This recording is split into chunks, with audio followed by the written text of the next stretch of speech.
The November rain had been falling over Naples for 3 days straight, turning the cobblestone streets of the Quartieri Spagnoli into rivers of reflected neon and shadow. By 9 o'clock on a Tuesday evening, most sensible people had retreated indoors, leaving the narrow alleys to those who prowled them by choice or necessity. Lucia Ferraro belonged to the latter category. At 23 years old, she had learned to navigate these streets with the careful awareness of someone who understood that safety was an illusion in certain parts of the city. She worked 2 jobs: mornings at her family's small bakery on Via Toledo, evenings cleaning offices in the business district, and tonight she was simply trying to get home with the groceries she'd bought at the discount market: bread, pasta, canned tomatoes, and a small package of ground beef that would stretch into meals for the rest of the week. The bag was heavier than she'd anticipated, and the plastic handles cut into her palm as she hurried through the maze of alleys that offered a shortcut to her apartment. The rain had soaked through her thin jacket, and her dark hair clung to her face in wet strands. She kept her head down, watching her footing on the slick stones, counting the turns until she'd reached the wider street where streetlights still functioned. She didn't hear them until it was too late. The roar of motorcycle engines erupted from behind her, echoing off the narrow walls like thunder trapped in a canyon. Lucia's heart lurched as she pressed herself against the rough stone of a building, but the alley was too narrow for them to pass without acknowledging her presence. 3 bikes, then 4, then 5. They circled around her like predators who'd found easy prey.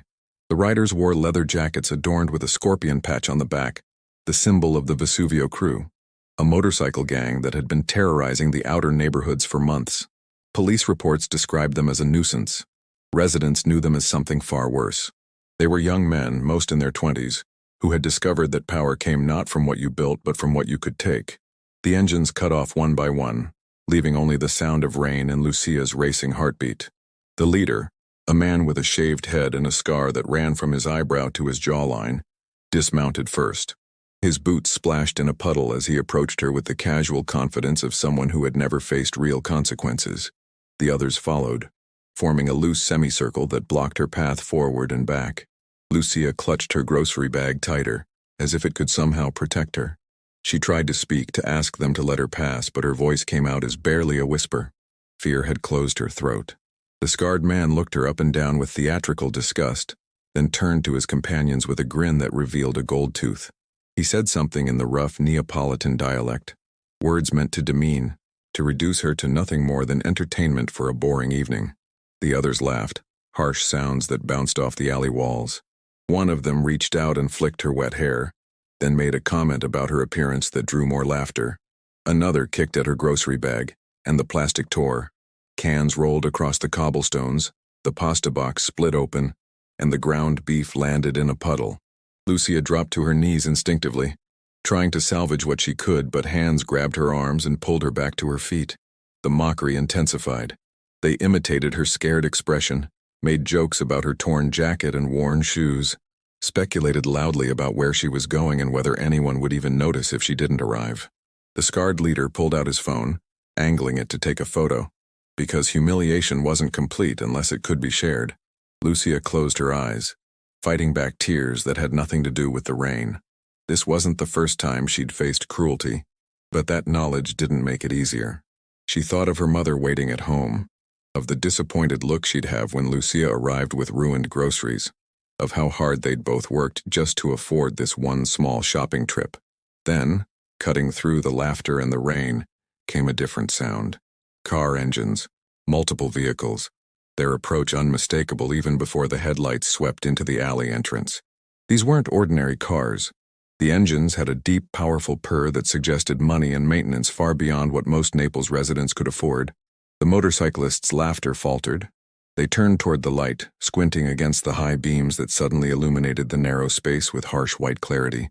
The lead car was a black Mercedes S-Class, followed by 2 more identical vehicles. They stopped at the alley entrance, blocking any escape route, and their engines went silent in perfect synchronization. For several seconds, nobody moved. Rain continued to fall, streaming down windshields and running in rivulets between the cobblestones. Then the rear door of the lead Mercedes opened, and a man stepped out into the rain. Alessandro Moretti moved with the unhurried confidence of someone who had never needed to rush, because the world waited for him rather than the other way around. He was in his mid-30s, tall and broad-shouldered, wearing a charcoal suit that probably cost more than Lucia earned in 6 months. Despite the rain, he didn't pull his collar up or shield his face. He simply stood there, rain darkening his hair and shoulders, his expression neutral as he surveyed the scene. The transformation in the motorcyclists was immediate. Bodies that had been loose and relaxed went rigid. Faces that had been grinning now showed something between fear and calculation. The scarred leader's hand, which had been raised mid-gesture, slowly lowered to his side. Everyone in Naples knew who Alessandro Moretti was, even if they'd never seen him in person. He was the head of one of the city's oldest and most powerful crime families, a man whose name carried weight in boardrooms and back alleys alike. While the police maintained carefully worded denials about organized crime's influence, residents understood the reality. There were laws written in books, and there were laws written in blood and respect, and Alessandro Moretti authored the latter. More men emerged from the other vehicles, 6 in total, all wearing dark suits despite the weather, all moving with military precision. They didn't draw weapons, didn't issue threats. They simply positioned themselves in a line behind their boss, hands clasped in front of them, waiting. Alessandro's gaze moved slowly across the motorcyclists, then landed on Lucia. She was still on her knees where they'd pushed her, groceries scattered around her, jacket torn at the shoulder, hair plastered to her face. For a moment something flickered across his expression. Not quite anger, not quite concern, but some combination that made the temperature in the alley seem to drop despite the mild November air. Recognition hit Lucia like a physical force. She knew this man. Not well, not personally, but she knew him. For years, every Sunday morning, a black car would pull up outside her family's bakery on Via Toledo. The driver would wait outside, while Alessandro Moretti entered alone, without bodyguards or fanfare, to buy fresh bread. Always the same order: 2 loaves of pane caffone and a dozen sfogliatelle. Always polite to her mother, always leaving a tip that was generous without being flashy. Her mother had liked him, had treated him the way she treated all customers, with warmth and respect, never asking questions about what he did or who he was. The bakery had closed 6 months ago when her father died, and the debts became too heavy to manage. Lucia hadn't seen Alessandro Moretti since. He took 3 steps forward, closing half the distance between himself and the motorcyclists. When he spoke, his voice was quiet, barely above conversational volume, but it carried absolute authority. He asked a single question in Italian, his accent pure Neapolitan. "Which one of you touched her?" Nobody answered. The scarred leader opened his mouth, closed it, opened it again. He attempted what might have been a smile, might have been a grimace, and started to respond with what sounded like an excuse or explanation. Alessandro raised one hand, just lifted it slightly, palm out, and the man's voice died mid-sentence. The silence that followed was profound. Even the rain seemed quieter, as if nature itself was holding its breath. One of the younger motorcyclists, a boy who couldn't have been more than 19, took a small step backward. His companion grabbed his arm to stop him, but the movement had been noticed. Alessandro's attention shifted to the scarred leader. He walked forward until only 2 feet separated them, his shoes splashing through puddles without hesitation. The motorcyclist was a big man, muscular from hours in the gym and intimidating to most people he encountered. Next to Alessandro, he looked small. What happened next occurred so quickly that Lucia almost missed it. Alessandro reached inside his jacket, a movement so smooth it seemed choreographed, and withdrew a handgun. Not with drama or flourish, simply as if he were pulling out a phone or wallet. The weapon rose with professional efficiency until the barrel pressed gently against the scarred man's forehead, right between his eyes. The motorcyclist froze completely. His breathing became rapid and shallow, visible in the way his chest moved beneath his leather jacket. A wet patch appeared on his jeans, spreading down his left leg, and one of his companions made a sound that might have been a laugh but died before fully forming. Alessandro didn't raise his voice.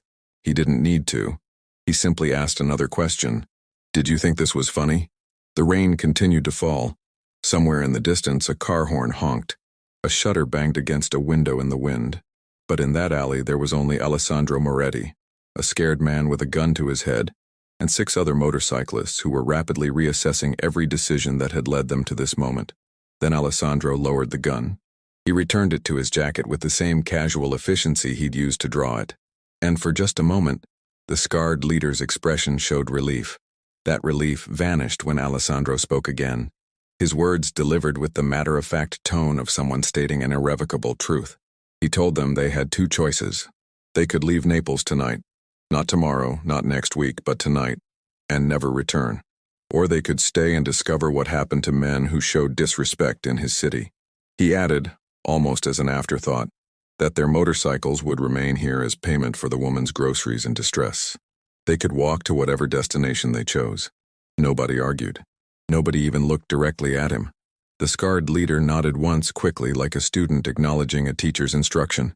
His companions followed suit, and within seconds they were backing away, leaving their motorcycles where they stood, moving toward the alley entrance with careful steps that suggested they feared any sudden movement might change Alessandro's mind.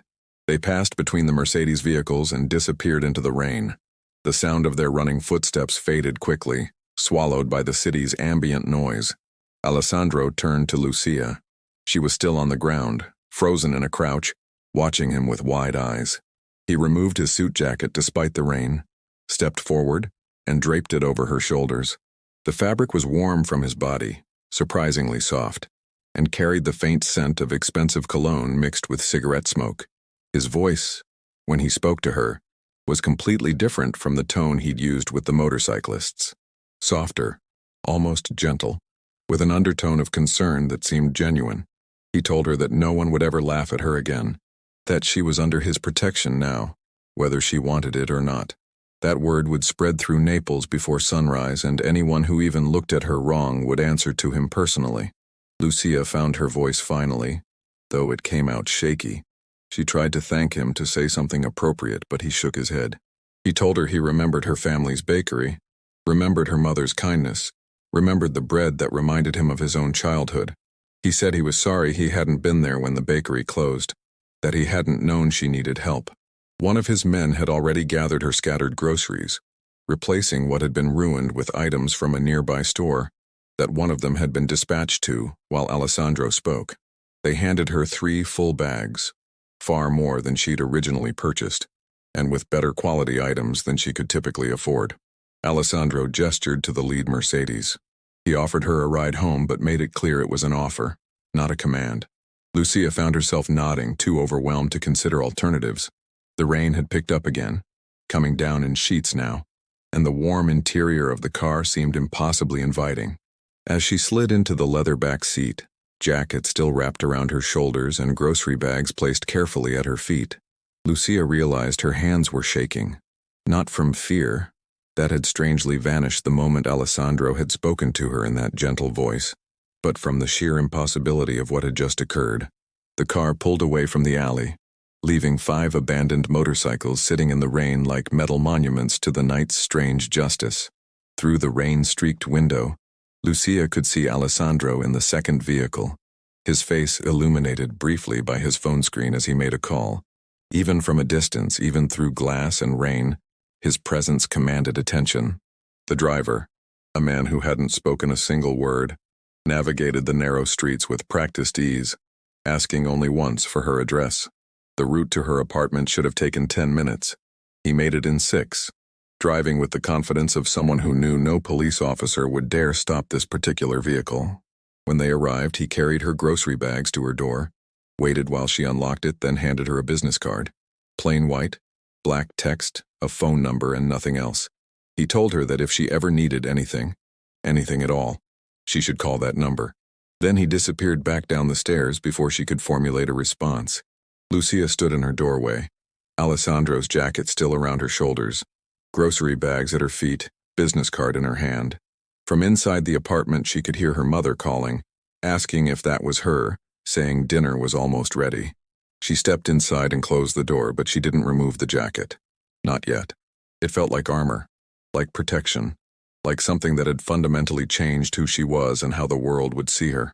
Outside, the rain continued to fall over Naples, but in that alley in the Quartiere Spagnoli, 5 motorcycles sat abandoned, slowly gathering water, a message written in chrome and leather that the city's underworld would read before morning. Alessandro Moretti had chosen a side, and that side was a girl from a closed bakery who'd never asked for protection, but would receive it anyway.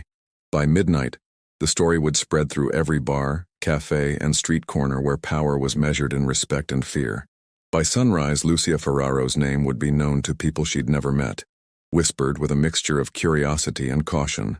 She didn't know it yet, but her life had just become far more complicated than a torn grocery bag and a Tuesday night's rain could explain. Morning arrived in Naples with the peculiar beauty that follows heavy rain. Everything washed clean, colors somehow brighter, the air carrying that fresh petrichor scent that makes even the most jaded city dweller pause for a moment of appreciation. Lucia woke to sunlight streaming through her small bedroom window, and for the first confused seconds between sleep and consciousness, the previous night felt like a dream. Then she saw Alessandro's jacket draped over her chair, the business card on her nightstand, and reality settled over her like a weight. Her mother was already awake, humming in the kitchen as she prepared breakfast. Maria Ferraro was 58, with silver threading through her dark hair and hands that bore the calluses of decades spent kneading bread dough. She'd been confused but pleased by the quality groceries Lucia had brought home, asking questions that Lucia had deflected with vague explanations about a sale at the market. Lying to her mother felt wrong, but telling the truth felt impossible. How could she explain that Naples' most feared mafia boss had intervened in a street harassment, given her his jacket, and placed her under his protection? How could she make her mother understand when she didn't fully understand herself? Lucia got ready for work mechanically, her mind elsewhere. She folded Alessandro's jacket carefully, unsure what to do with it. Keeping it felt presumptuous. Discarding it felt disrespectful. Eventually, she hung it in her closet behind her other clothes, hidden but accessible, like a secret she wasn't ready to acknowledge. The walk to her morning job, she'd found work at a cafe in Chiaia, one of the city's more upscale neighborhoods, took 30 minutes on foot. Usually, Lucia used this time to mentally prepare for the day, to shed whatever stress she carried and put on the pleasant, efficient demeanor that service work demanded. Today, she couldn't focus. Every person who looked at her felt like they knew. Every conversation she passed seemed to pause as she approached. She was being paranoid, she told herself. Naples was a city of 4 million people. The events of last night had occurred in a narrow alley in a forgotten neighborhood. There was no reason to think anyone would know or care. She was wrong. The first indication came at the cafe. Antonio, her manager, a perpetually stressed man in his 40s who ran the place with military precision, greeted her with an expression she'd never seen before. Something between respect and nervousness. He told her to take the prime serving section, the tables by the window where the wealthy clients sat and tipped well. Usually, that section went to servers with seniority or family connections. Lucia had worked there for 3 months and had never been assigned anything better than the back corner tables. She started to question it, but Antonio was already walking away, throwing over his shoulder that she should consider it a permanent assignment. The morning shift passed in a blur of cappuccinos and cornetti, of tourists asking for directions and locals reading newspapers while they sipped espresso. Lucia tried to focus on her work, but she couldn't shake the feeling of being watched. Not threateningly, more like she'd become suddenly interesting to people who'd previously looked through her as if she were furniture.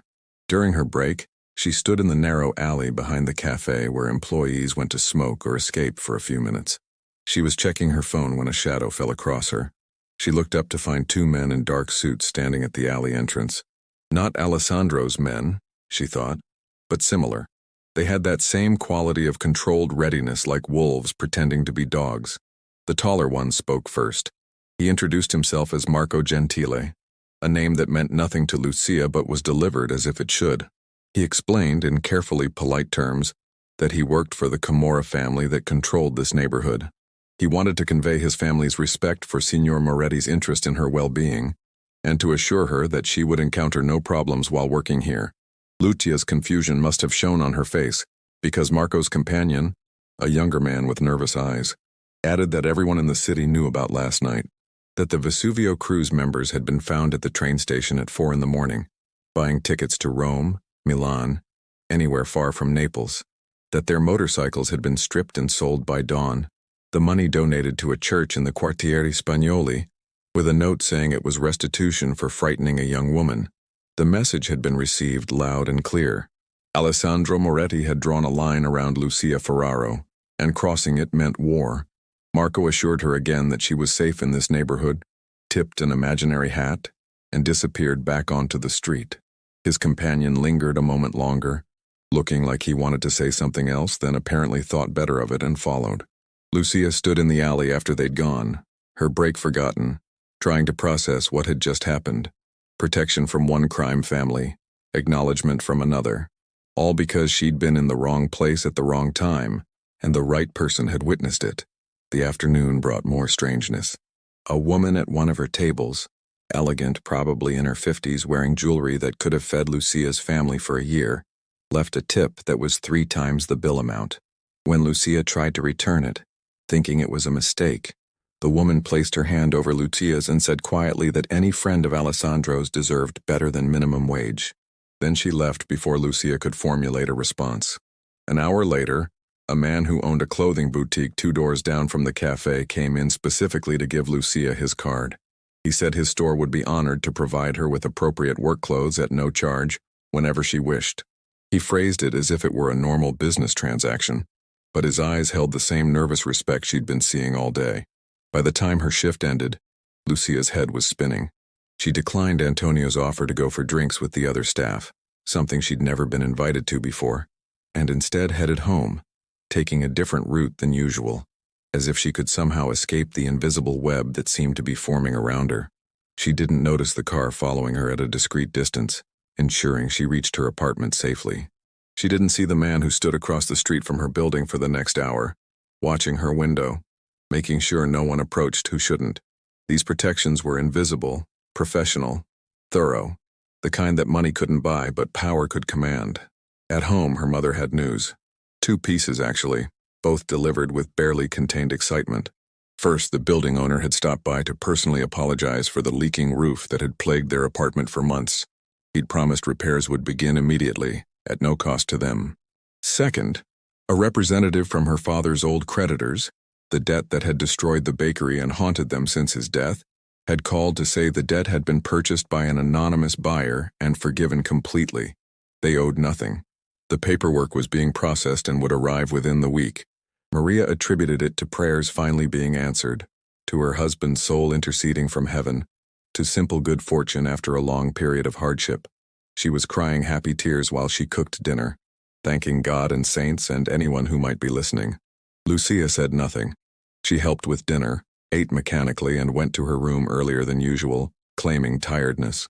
Once alone, she pulled Alessandro's jacket from the closet and searched the pockets. She found nothing except a receipt from a restaurant in the Spanish Quarter, 3 months old, and a single cigarette in a metal case. She sat on her bed holding the jacket, trying to understand what was happening and what it meant for her future. Protection sounded benign, almost chivalrous, but she wasn't naive. Alessandro Moretti was a criminal, regardless of how he'd helped her. His world operated by different rules where kindness always came with expectations, and debts were measured in loyalty rather than money.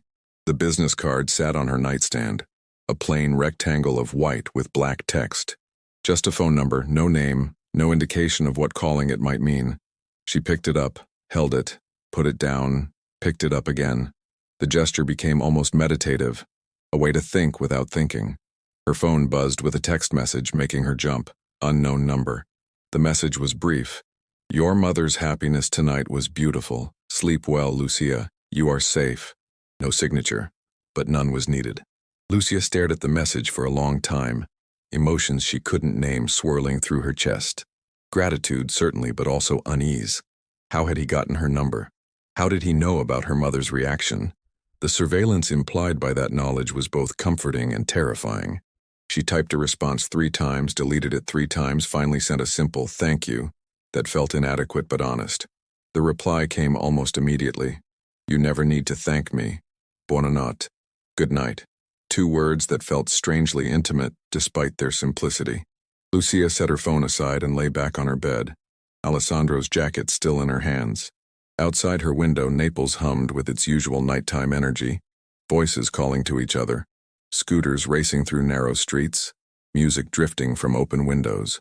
The same city she'd lived in her entire life, but somehow it felt different now, like she'd been given glasses that let her see the invisible structures holding everything together, or perhaps holding everything in place. Sleep came slowly, filled with fragmented dreams of rain and motorcycles and a man in a charcoal suit who commanded the world with quiet words and loaded silences. When she woke the next morning, Lucia's first thought was that she needed to return the jacket. That keeping it was creating an obligation she didn't understand and couldn't fulfill. But when she went to pull it from the closet, she found herself hesitating again. The jacket had become a symbol of something she couldn't quite articulate. Protection, yes, but also transformation. The Lucia who'd been mocked in an alley was different from the Lucia who people now looked at with respect and caution. The jacket marked that transition, however uncomfortable it made her. She left it in the closet and went to work. The pattern continued for a week.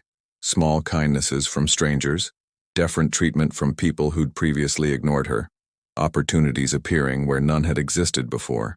Her mother's life improved dramatically.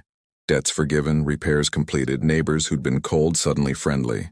It was like watching dominoes fall, each small change leading to another, all of them tracing back to a single night in the rain. Lucia waited for the other shoe to drop, for the moment when Alessandro would call in whatever debt she owed him. But days passed, then a week, then two, and nothing happened. No requests, no demands, no appearances. Just that single text message and the continued invisible protection that followed her through Naples like a benevolent shadow. She started to relax, to accept this new reality. Maybe, she thought, this was simply how Alessandro Moretti operated. Maybe the protection was genuine, a payment of sorts for her mother's past kindness with no strings attached. She was wrong about that too, but not in the way she feared. The change came on an ordinary Thursday afternoon. Lucia was walking home from the cafe, taking her usual route through the Spanish Quarter, when she noticed him, Alessandro Moretti, standing outside what had been her family's bakery, looking at the darkened windows and faded sign with an expression she couldn't read from a distance. He was alone, which surprised her.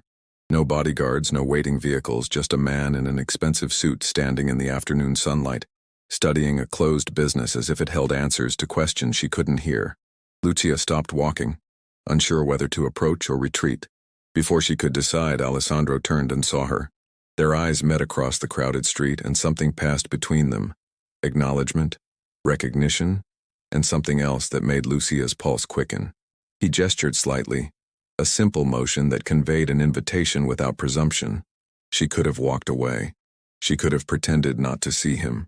Instead, she found herself crossing the street, weaving between scooters and pedestrians until she stood before the man who'd become the most inexplicable presence in her life. Up close, in daylight, Alessandro Moretti looked different from her rain-soaked memory. Older maybe, with fine lines around his eyes that suggested he smiled more than his reputation implied. His suit was navy today, perfectly tailored, and he wore no jewelry except a simple watch that probably cost more than a car. He greeted her formally, asking about her health and her mother's well-being with genuine interest. They stood outside the closed bakery and Alessandro explained why he was there.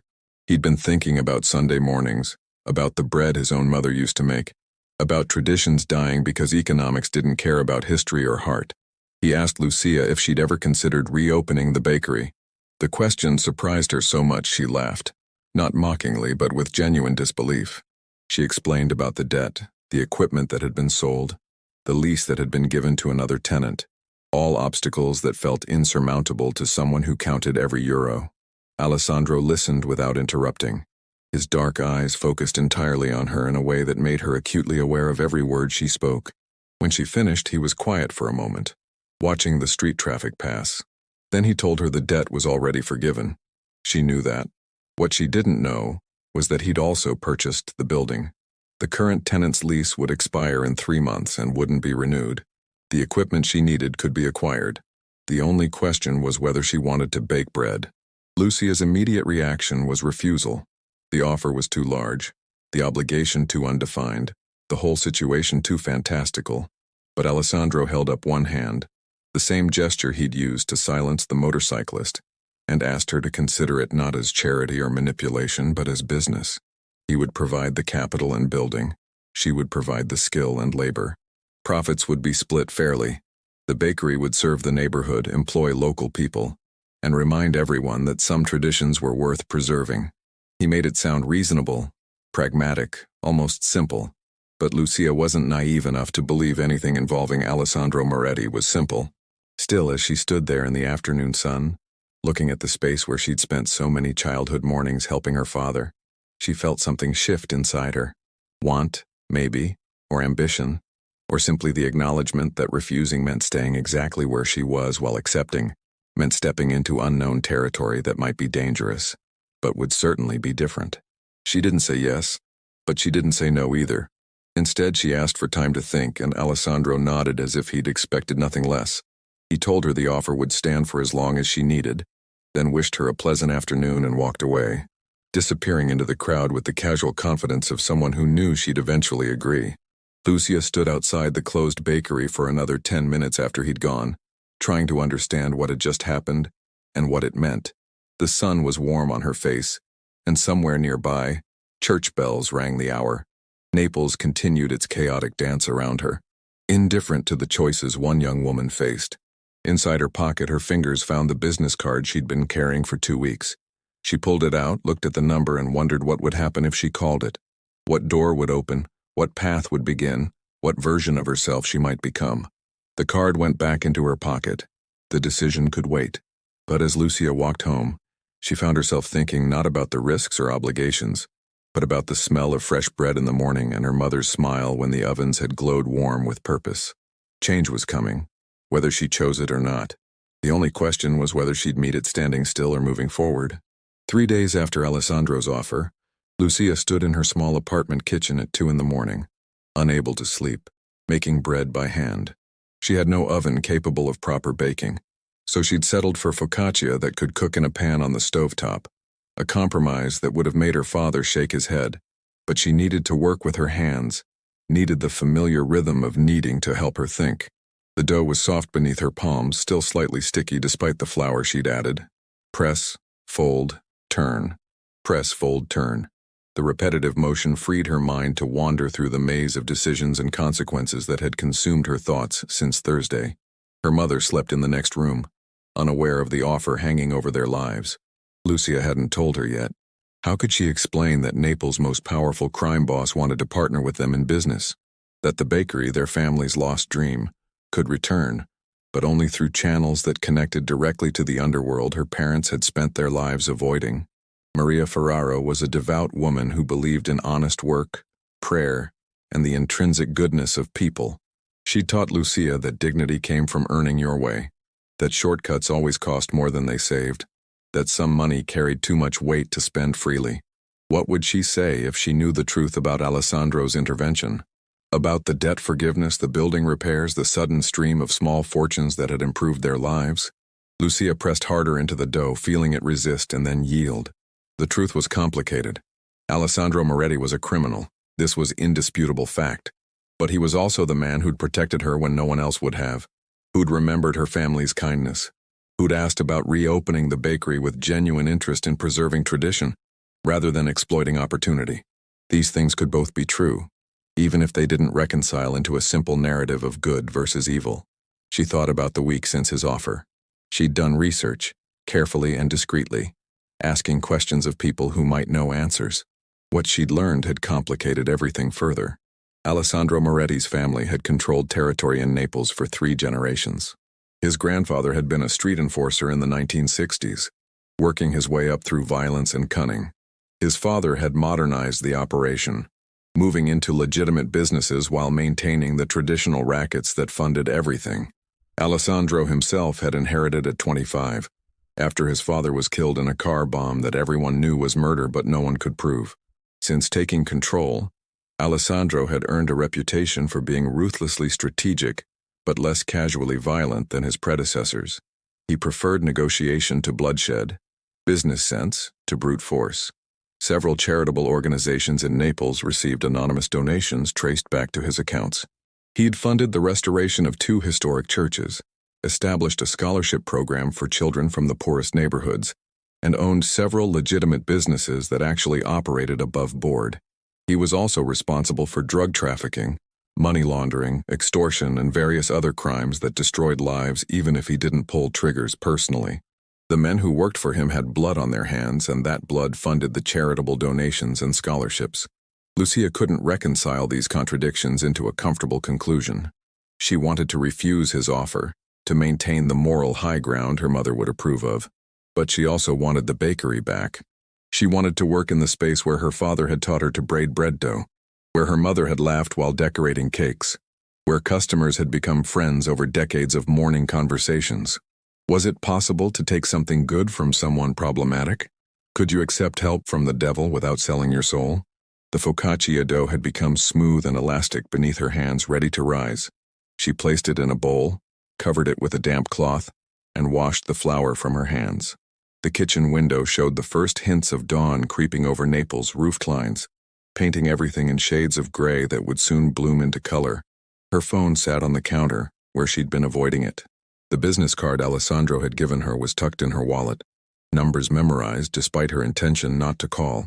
She'd picked up the phone a dozen times over the past 3 days, started to dial, stopped herself with rationalizations that felt increasingly hollow. What was she really afraid of? The obligation, certainly, but also something more personal. Alessandro Moretti had looked at her outside the bakery with an intensity that made her skin warm, and her thoughts scatter. His attention felt like standing too close to a fire, comfortable until suddenly it was dangerous. She was attracted to him. This admission came with shame and confusion, because how could she be drawn to someone whose power came from pain? Yet she couldn't deny the electricity she'd felt when their eyes met, the way his voice resonated in her chest when he spoke, the strange safety she'd experienced standing beside him even as her rational mind screamed warnings. Dawn fully arrived, and with it came the decision Lucia had been circling for days. She would call him. She would hear the full details of his offer. She would make her choice based on information rather than fear. If the terms were unacceptable, she'd refuse and live with the consequences. If they were tolerable, she'd negotiate for her mother's sake and her father's memory. But she wouldn't call from home. This conversation needed space, privacy, and the ability to walk away if necessary. She decided on the Spanish Quarter, specifically the small park near where the old bakery stood. Neutral ground, public enough to be safe, quiet enough for a real conversation. At 9 o'clock, after sleeping for a few hours and preparing her mother's breakfast, Lucia left the apartment with a story about meeting a friend.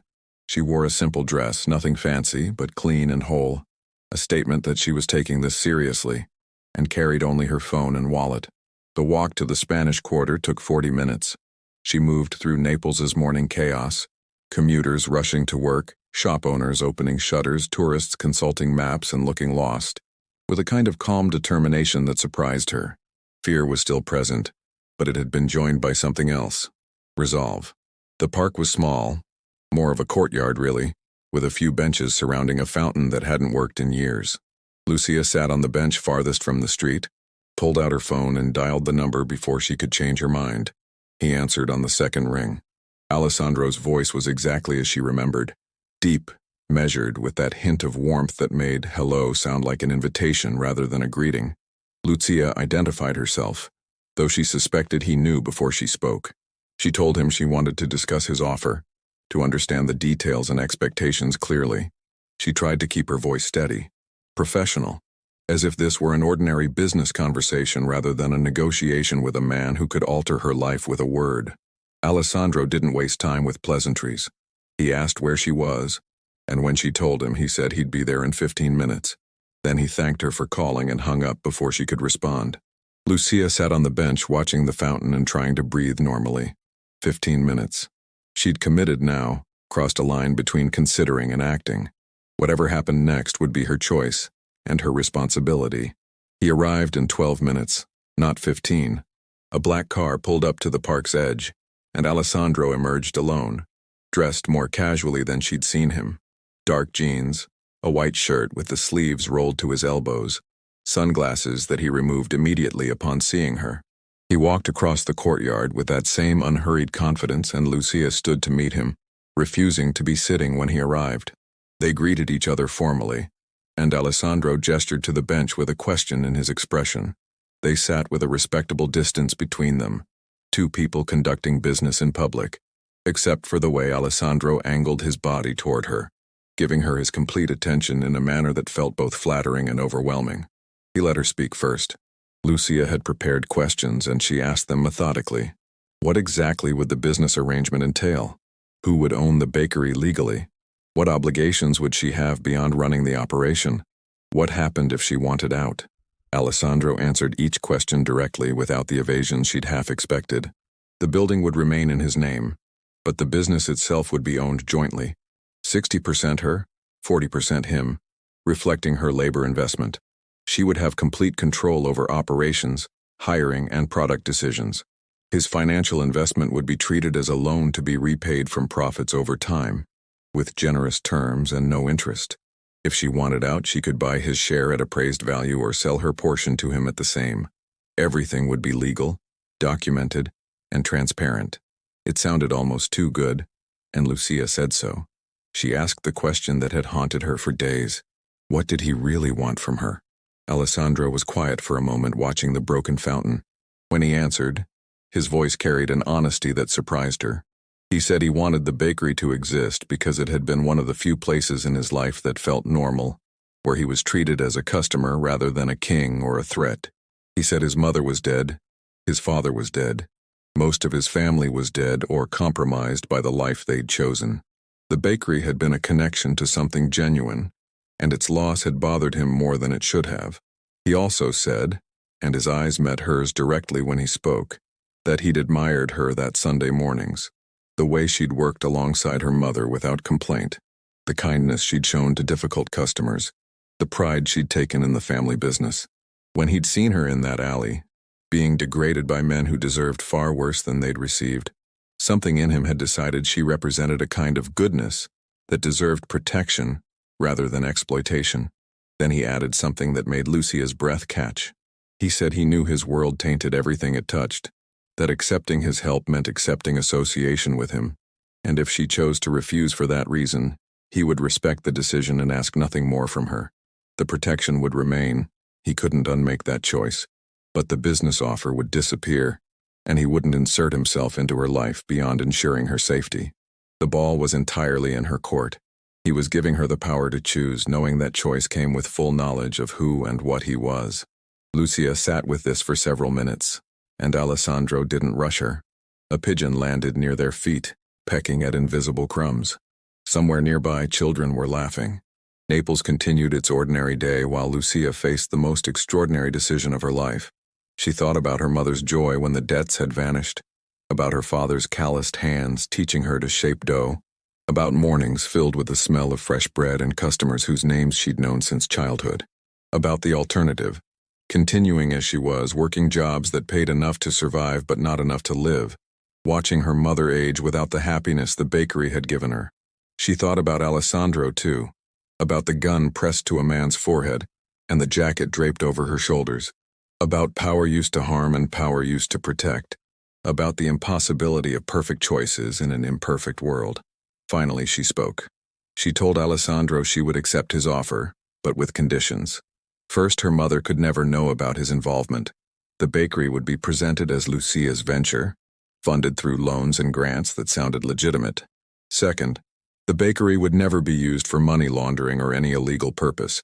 It would operate honestly or not at all. Third, she wanted quarterly financial reviews by an independent accountant to ensure transparency. Alessandro agreed to all three conditions without hesitation. He extended his hand and Lucia shook it, sealing a bargain that felt momentous even in its simplicity. They discussed logistics for another half hour, timelines, contractors, equipment suppliers, all the mundane details that would transform an offer into reality. Alessandro was surprisingly knowledgeable about bakery operations, asking intelligent questions about oven specifications and flour sources. He promised to have his lawyers draw up contracts that reflected everything they'd discussed, with explicit protections for Lucia's interests. As the meeting wound down, Alessandro stood, preparing to leave. Lucia stood too, and for a moment they faced each other in the morning sunlight, two people who'd just committed to a partnership that transcended normal business relationships. Alessandro said something that would echo in Lucia's mind for weeks afterward. He told her that she was stronger than she believed, braver than she knew, and that watching her rebuild what had been lost would be one of the few purely good things in his complicated life. Then he put his sunglasses back on, wished her buona giornata, and walked back to his car. Lucia watched him leave, then sat back down on the bench processing what had just occurred. She'd made her choice. For better or worse, her life was now entangled with Alessandro Moretti's in ways she couldn't fully predict. She stayed in the park for another hour, watching Naples move around her, feeling both exhilarated and terrified. Change was no longer theoretical. It was real, approaching quickly, full of promise and potential pitfalls. When she finally walked home, Lucia carried herself differently. The decision had been made, and though doubt would return many times in the coming weeks, in that moment she felt something she hadn't experienced in years. Hope. The bakery would reopen. Her mother would smile again. Life would move forward, even if the path ahead was more complicated than the straight line she'd once imagined. Sometimes, Lucia thought, the right choice wasn't the easiest one or the safest one. Sometimes it was simply the choice that led somewhere better than standing still. 5 months after the conversation in the park, on a Sunday morning in April, Lucia Ferraro stood in her family's bakery, restored, reopened, and glowing with warmth from the ovens her father had once operated, and realized she'd become someone her younger self wouldn't recognize. The transformation had been gradual but profound. The building renovations had taken 2 months, during which Lucia had worked alongside the contractors, learning the business side of running an establishment while maintaining her cafe job for security. Alessandro had been present more often than expected, stopping by with architects to discuss kitchen layout, with suppliers to negotiate equipment costs, with lawyers to finalize paperwork. Always professional, always respectful of her input, but also unmistakably involved in a way that went beyond simple investment. They'd developed a working relationship that confused Lucia's attempts to categorize it. He wasn't quite a business partner, though legally he was. He wasn't quite a friend, though they'd shared enough conversations to know each other's coffee preferences and childhood memories. He wasn't quite a romantic interest, though the tension between them had become impossible to ignore, crackling in the air during meetings like electricity before a storm. Her mother had accepted the bakery's reopening as a miracle delivered through Lucia's determination and a series of fortunate grant approvals. Stories Alessandro's lawyers had constructed with impressive creativity. Maria worked alongside Lucia now, her hands remembering recipes she'd thought were lost, her smile returning with the steady warmth of sunrise after a long night. She hummed while kneading dough, laughed with customers, and never questioned how her daughter had secured funding that seemed impossibly generous. The lie sat uncomfortably in Lucia's chest, but she'd learned to live with it. Some truths would hurt more than deceptions, and her mother's happiness felt worth the weight of secrets. The bakery itself had become exactly what Lucia had hoped, a neighborhood gathering place where people came not just for bread, but for community. She'd hired 3 employees, all from the Spanish Quarter, all grateful for legitimate work that paid fairly. The menu was simple: traditional Neapolitan breads, classic pastries, fresh pizza dough sold by weight for Sunday family dinners. Nothing fancy, nothing trying to impress tourists, just quality, consistency, and the kind of care that couldn't be rushed or replicated. Word had spread quickly. By the end of the first month, they had more customers than they could efficiently serve. By the 3rd month, Lucia had implemented a reservation system for certain items to prevent running out before afternoon. The bakery was successful not because of Alessandro's name. He'd been scrupulous about keeping his involvement invisible, but because Lucia had inherited her parents' skill and added her own work ethic and attention to detail. This Sunday morning was special for a reason Lucia had been anticipating with mixed emotions for weeks. It was the 5-month anniversary of the reopening, and more significantly, it was the first morning Alessandro would return to his Sunday tradition of buying bread. He'd stayed away deliberately, giving the bakery space to establish itself independent of his presence. But he'd called 3 days ago to ask, with unusual formality, if it would be acceptable to resume his old habit. Lucia had said yes before fully considering the implications. Now, at 7:30 in the morning, she stood behind the counter while her mother worked in the back and tried to ignore the nervous energy humming through her body. The first batch of bread was perfection, pain caffone with the exact balance of crust and softness her father had perfected, sfogliatella that looked like edible artwork. Everything was ready. She'd told herself this was just another customer, just a business meeting disguised as a transaction. But she'd also worn her best dress and taken extra care with her appearance in ways she refused to examine too closely. At 7:45, the black Mercedes pulled up outside. Alessandro emerged alone, as he'd always come in the old days, and entered the bakery with an expression that shifted from neutral to something softer when he saw the space's transformation. Lucia greeted him professionally, asking how she could help him, playing the role of proprietor rather than partner. Alessandro matched her tone, requesting 2 loaves of pain caffone and a dozen sfogliatelli, exactly his old order. But his eyes moved around the bakery while he spoke, taking in the details, the restored ovens, the display cases filled with golden pastries, the photographs on the wall showing the bakery's history, including one of Lucia's father that she'd framed and hung prominently. He stopped at that photograph, studying it for a long moment. When he looked back at Lucia, his expression held something she'd never seen before. Vulnerability, maybe, or regret. He told her that her father would be proud, that this space honored his memory better than any memorial could, that creating something beautiful from loss was the hardest and most valuable thing a person could do. Lucia felt tears threaten and force continued them back through sheer will. She thanked him quietly, then carefully packaged his order, wrapping the bread in paper the way her mother had taught her, placing the sfogliatelle in a box with tissue paper to prevent damage during transport. When she handed him the package, their fingers brushed briefly, an accidental contact that felt charged with all the unspoken words between them. Alessandro paid with cash, leaving a tip that was generous but not excessive, maintaining the careful balance between customer and something more. He started to leave, then paused at the door. Without turning fully around, he said that the bakery was exactly what Naples needed, a place where tradition and quality mattered more than profit or shortcuts. He said she'd accomplished something rare and valuable. Then he left, disappearing into the Sunday morning crowd before Lucia could formulate a response. Her mother emerged from the back just as the Mercedes pulled away, asking who that well-dressed man was. Lucia answered honestly, an old customer who used to come every Sunday. Maria nodded, saying she thought she recognized him from years ago, commenting that he seemed like a gentleman despite his expensive clothes. The irony made Lucia smile despite herself. The day proceeded normally after that, customers arriving in steady streams, bread selling quickly, her mother chatting warmly with neighbors who'd missed this gathering place during the bakery's closure. Lucia worked mechanically, her mind returning again and again to Alessandro's brief visit, to the weight of his words, to the electricity of that momentary touch. By afternoon, when the last customer had left and they were cleaning the kitchen, her mother made an observation that hit too close to truth. She said Lucia seemed different lately, more confident but also more complicated, like she was carrying thoughts too heavy to share. She asked if everything was truly fine, if the bakery was as successful as it seemed, if there was something Lucia needed to talk about.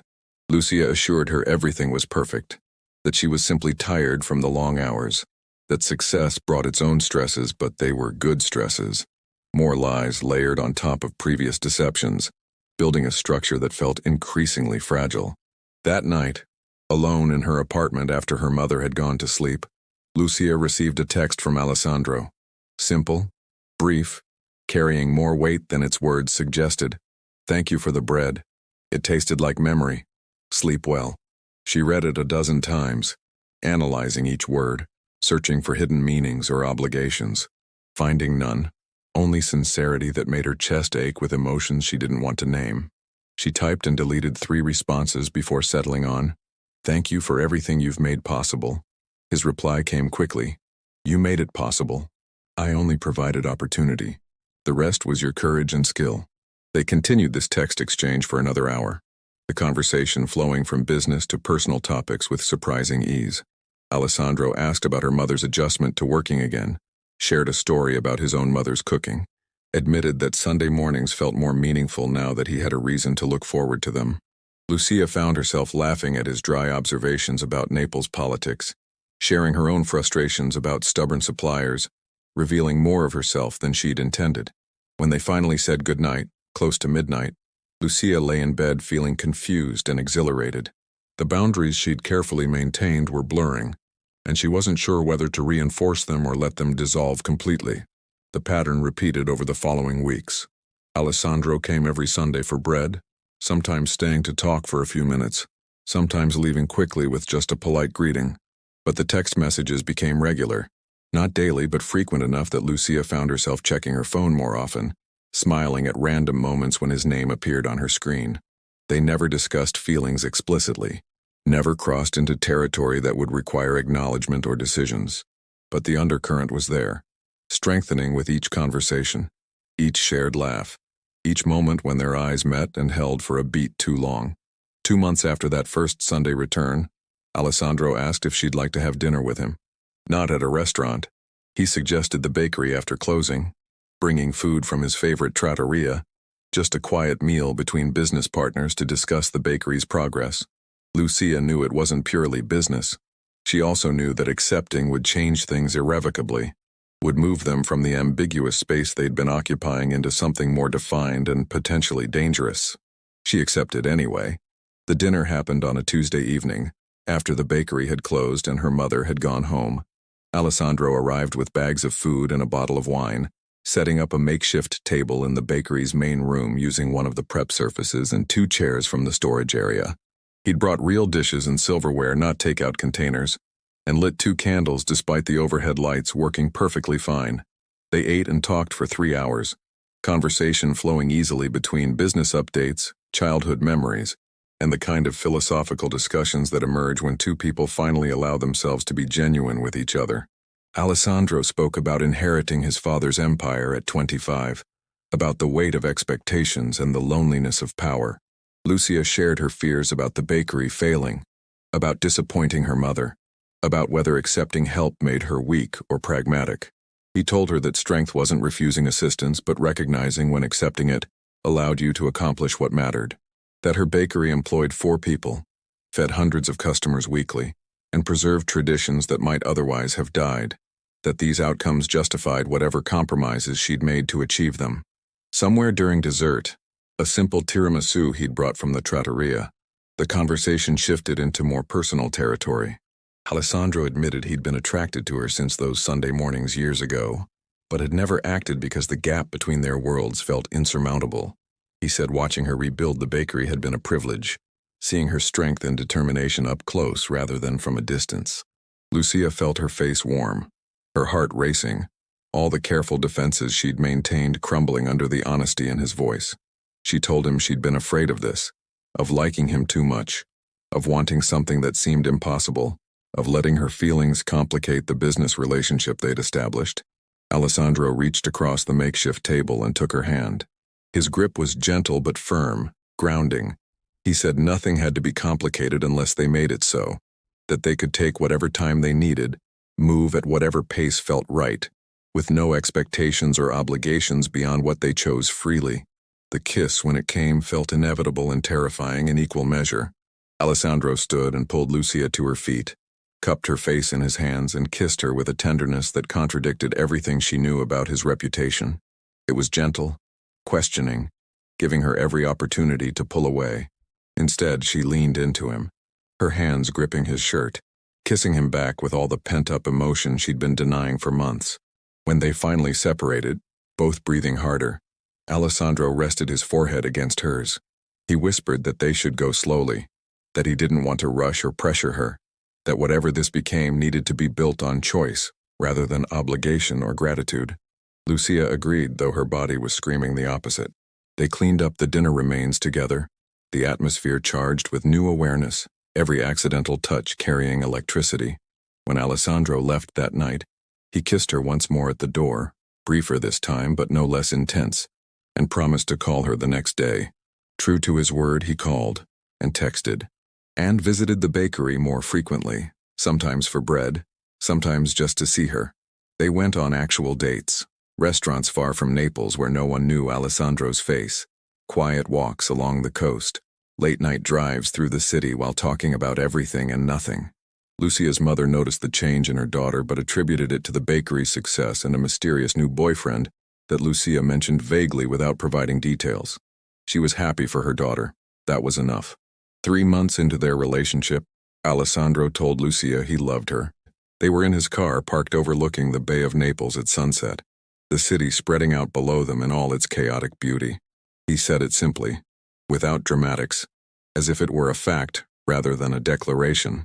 Lucia cried, overwhelmed by the impossibility and the rightness of it, and told him she loved him too. The relationship remained private. Alessandro's world was dangerous, and Lucia's association with him would make her a target if it became public knowledge. They were careful. No social media, no public displays, maintaining the fiction that he was simply a silent investor in the bakery rather than her partner in all ways that mattered. But privately they built something real. Alessandro showed Lucia the man beneath the reputation, someone who read history books and loved classical music, who mourned his mother daily and carried guilt about his father's death, who hated the violence his position required, but accepted it as the cost of maintaining power in a world that understood only strength. Lucia showed Alessandro what normalcy could feel like. Sunday mornings in the bakery, simple dinners with her mother who treated him with the same warmth she showed everyone, the satisfaction of building something honest and valuable, rather than extracting wealth through fear. The bakery thrived. By the first anniversary of its reopening, it had become a Naples institution, written up in food blogs and travel guides as an authentic taste of traditional baking. Lucia had hired 2 more employees and was considering expanding the space to accommodate more customers. The profits allowed her to begin repaying Alessandro's investment, though he tried to refuse the payments. Lucia insisted. The bakery needed to be genuinely hers, financially independent, something she'd built rather than something she'd been given. He respected that, accepting the monthly payments with a pride in his expression that meant more to Lucia than any words. On a Sunday morning in late autumn, 1 year after Alessandro had first returned to buy bread, he arrived at the bakery earlier than usual. The sun was barely up, and Lucia was alone, preparing the first batch of dough. He let himself in with the key she'd given him months ago, and she looked up from her work, hands covered in flour, surprised but pleased to see him. Alessandro walked straight to where she stood, ignoring the flour that would dust his expensive suit, and pulled her into an embrace that felt different from their usual greetings. More urgent, more meaningful, weighted with something she couldn't immediately identify. He told her he had a question to ask, and he wanted to ask it here, in this place that represented everything good they'd built together. Then he pulled a small box from his jacket pocket and opened it, revealing a ring that was beautiful without being ostentatious. A single diamond set in simple gold, elegant and timeless. Alessandro asked Lucia to marry him, not because he needed her, not because she owed him anything, but because she made him want to be better than he was, made him believe that even someone with blood on his hands could deserve happiness. He acknowledged all the complications, his world, his reputation, the dangers that came with his name. He promised to protect her always, to keep her separate from the darkest parts of his life, to give her every opportunity to refuse without consequence if the answer was no. Lucia looked at the ring, at Alessandro's face, at the bakery around them glowing warm with morning light. She thought about the journey from that rainy night in an alley to this moment, about choices and consequences, about the impossibility of perfect love in an imperfect world. She thought about her father, who'd taught her that bread was about nourishment, but also about bringing people together, about creating community through shared rituals. She thought about her mother, who'd found happiness again because Lucia had been brave enough to accept help from an unexpected source.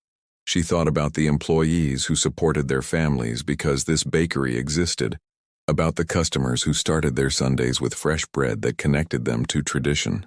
And she thought about Alessandro, the man who'd defended her when he didn't have to, who'd invested in her dreams without demanding ownership, who'd loved her with a fierce protectiveness, but also with respect for her autonomy and strength. Lucia's answer was yes. Complicated, problematic, impossible, yes, but yes nonetheless. Alessandro slipped the ring onto her finger, kissed her with a desperation that suggested he'd feared rejection, then laughed with relief and joy. They stood together in the bakery's kitchen, surrounded by flour and dough and the smell of baking bread, and for that moment the complications didn't matter. There was only choice in love, and the acknowledgement that sometimes the most important things in life came from taking chances on people who defied simple categorization.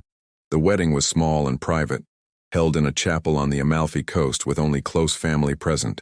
Lucia's mother cried throughout the ceremony, overwhelmed by happiness but also by the revelation that Alessandro was more than just a customer or investor. Lucia had finally told her the truth, not all of it, but enough, that Alessandro had helped revive the bakery, that he'd protected them when they were vulnerable, that he loved Lucia in ways that transcended the differences in their backgrounds. Maria had struggled with this knowledge, her faith and her daughter's happiness warring in her heart. Eventually, love won. She told Lucia that God worked in mysterious ways, that sometimes angels wore unexpected faces, and that if Alessandro made her daughter smile the way she'd been smiling, then he had her blessing even if she didn't fully understand the path that had led them together. Life continued after the wedding, but it was different. Lucia kept the bakery, kept her independence, refused to become simply the wife of Alessandro Moretti. She maintained her identity, her work, her connection to the community that had supported her family for generations. Alessandro respected this, never pressuring her to abandon the life she'd built, supporting her ambitions even when they pulled her focus away from him. Their marriage existed in careful balance, public enough that Alessandro's world knew she was protected, private enough that she wasn't consumed by his reputation. Lucia learned to navigate the complexities of being married to a powerful man while maintaining her own power and agency. It wasn't always easy. There were threats occasionally, rival families testing boundaries, moments when the violence of Alessandro's world came too close to her carefully maintained normalcy. But there were also mornings when they woke together in Alessandro's apartment overlooking the bay, when he made her coffee exactly how she liked it and read the newspaper while she sketched ideas for new pastries. There were Sunday afternoons at the bakery when he helped serve customers, his presence no longer causing whispers but simple acceptance. There were quiet evenings when they talked about the future, about children maybe, about what legacy they wanted to build beyond money and power and bread. On a Tuesday evening 2 years after the night Alessandro first defended her in that alley, Lucia stood in the bakery after closing, looking at the photographs on the wall. Her father's picture still hung prominently, but there were new ones now. The grand reopening, the first anniversary celebration, a candid shot of her mother laughing with customers, and there, in the corner, a photograph taken on her wedding day. Lucia and Alessandro standing in front of the chapel, his arm around her waist, both of them smiling with unguarded happiness. She thought about the motorcyclists who'd laughed at her in the rain, about how their cruelty had inadvertently changed the entire trajectory of her life. She thought about Alessandro stepping out of that Mercedes, gun drawn and expression deadly, establishing a protection that had evolved into partnership and then into love. She thought about all the choices between that night and this moment, the fears she'd overcome, the compromises she'd made, the courage she'd found in accepting that life rarely offered perfect options. The bakery smelled like bread and possibility. Outside, Naples continued its eternal chaos, beautiful and difficult and unforgiving. And somewhere in the city, people who'd heard the story, the girl who'd been mocked and the boss who'd defended her, told it as legend, as warning, as proof that sometimes the most unlikely interventions changed lives in ways that transcended the violence of their origin. Lucia locked the bakery door and walked toward the car where Alessandro waited to drive her home. The ring on her finger caught the streetlight glinting gold and certain. She smiled, remembering the girl she'd been and recognizing the woman she'd become, and decided that the complicated path had been worth every step. Because in the end, the story wasn't about a mafia boss and a frightened girl in an alley. It was about two people finding each other in impossible circumstances and choosing, every single day, to build something worth protecting. It was about bread that nourished communities, about traditions preserved through determination, about love that defied simple narratives of good and evil. It was about Naples itself, chaotic, contradictory, beautiful in its imperfections, and the truth that sometimes the most meaningful things grew from the most unlikely soil. If you enjoyed this story of courage, unexpected connections, and the power of choosing your own path, please subscribe to our channel for more emotionally compelling narratives that explore the complex beauty of human choices. Your support helps us bring you more stories that resonate with real human experience and authentic emotional truth.